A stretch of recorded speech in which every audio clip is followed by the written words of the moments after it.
Hello guys, so ipapakita ko lang sa inyo kung ano yung gamit kong bond paper dahil nga yung problema natin minsan sigurado makaka-relate yung iba dyan pag nagpiprint sila ay kinakain ng printer yung bond paper natin. Kumbaga parang pag kinain ng printer, nagugusot siya sa loob ng printer. Diba? Kaya nagbabara siya. Yun yung mga problema pag nagpiprint. So marami makaka-relate dyan yung iba. Sa akin kasi, ang nangyari guys, bibigyan ko kayo ng idea kung bakit ganun nangyayari. Pero doon sa nagkakaroon ng bara, kumbaga parang nahuhulugan ng ballpen or kung ano man yung ating loob ng printer, yung pinaglalagay ng bond paper, 'di ba? Yung feeder natin kung tawagin, yung pinaglalagyan, yung tray, 'di ba? Kaya nagbabara. Minsan naman, ang dahilan ay dahil doon sa ating papel. Dahil sa papel natin, yung kapal niya. So ang gamit ko ay hard copy, 70 GSM din naman to.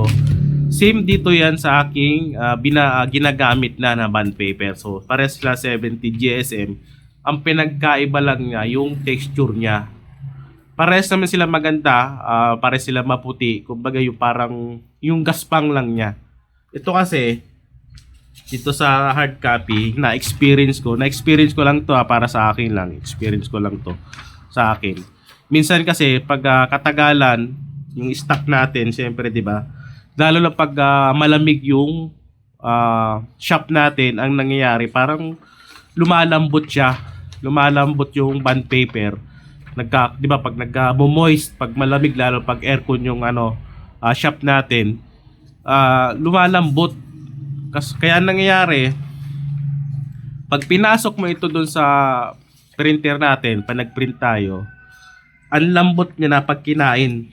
Di ba? Parang mabilis siya maggusot. Kaya pagpasok dun, nagbabara. Di ba? Yun yung na-experience ko. So ipapakita natin mamaya yan sa ating printer. Ipapakita ko muna kung ano yung gamit ko na bond paper. Ayan. Ang gamit kong bond paper, tulad ng pag naggagawa ako ng calendar, ito din naman yun. Tulad nito, ano pa lang ngayon January 11. Pero gumagawa na ako ng calendar para sa ating 2026. Yan. So ang date ngayon ay January 11 pa lang. Pero gumagawa na ako ng calendar. Yan. So ito ganito yung ginagamit kong bond paper. So pag naggagawa ako ng calendar. Ayan. So open ko muna. Unboxing na din to. Pwede kayo gumamit ng ganitong bond paper. Pwede naman ibang brand. Pero wag lang dito sa ating ito kasi na-experience ko sa hard copy. Sa hard copy siguro ako lang or iba lang, kami lang. Depende.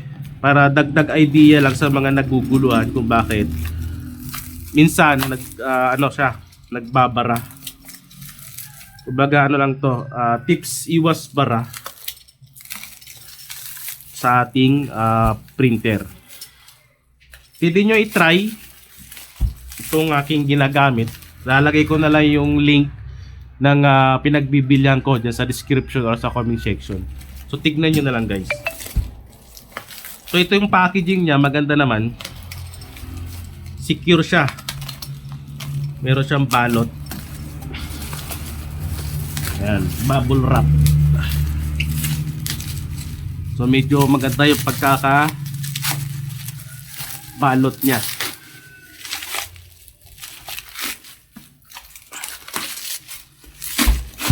Ayan.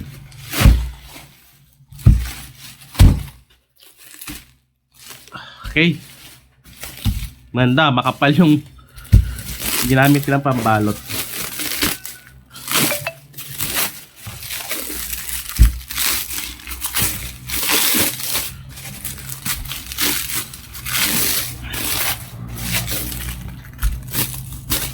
Yan. Yep. Okay. So ito yung gamit ko guys na bond paper. Copy 1. Yan. So A4 size saka legal size. Yan. Ayan, oh. Diba? So, pwede nyo to i-try. Ito kasi, ano to, maganda yung texture niya. So, mag-open tayo ng isa. I-compare natin dito sa ating hard copy. Mura lang din naman to. Hindi naman sila nagkakalayo ng presyo.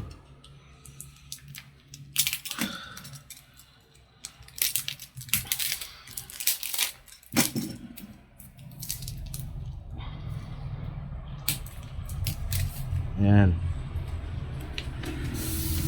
So, ito, para siyang ano, maganda yung tigas niya.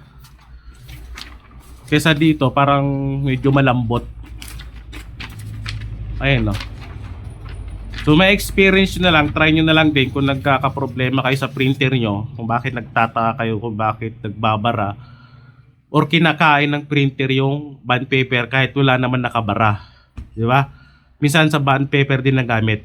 Pag masyadong manipis, kasi natutupi siya pag kinain ng ating printer. To, medyo matigas siya. Ayan, no? Yan. Ito, malambot.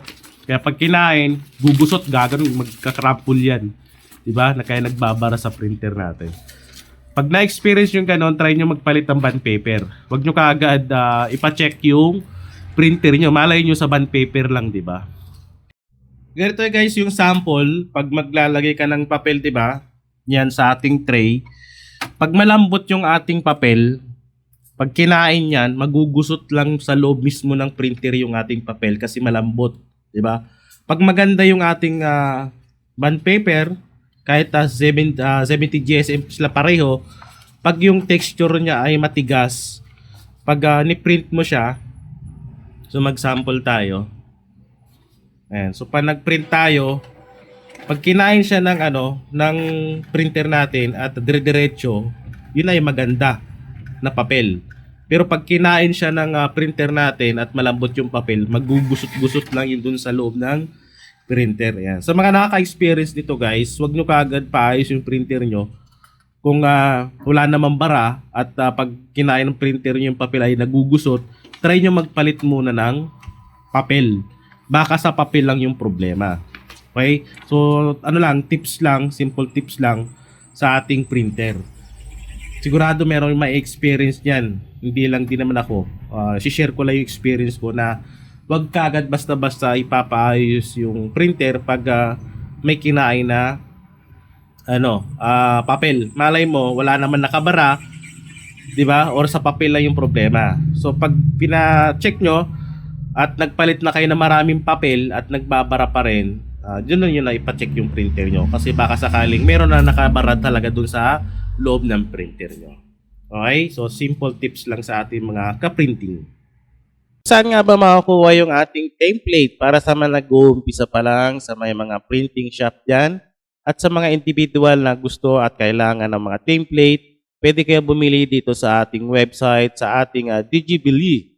Ayan. So, sa Digibili, makakabili ka ng mga template or design na napakamura lang. So, lahat 56 yan. So, makikita mo ito guys, lahat 56 bawat isa.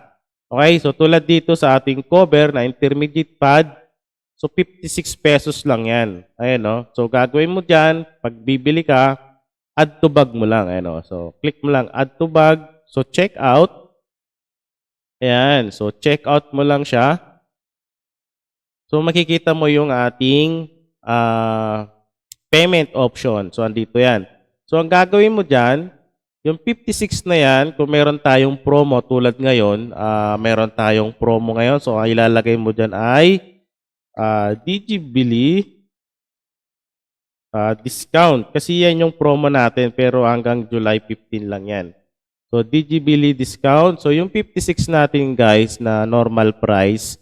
So, pag in-apply mo yan, lalabas dyan 28 pesos na lang. Yes, 28 pesos na lang yan guys.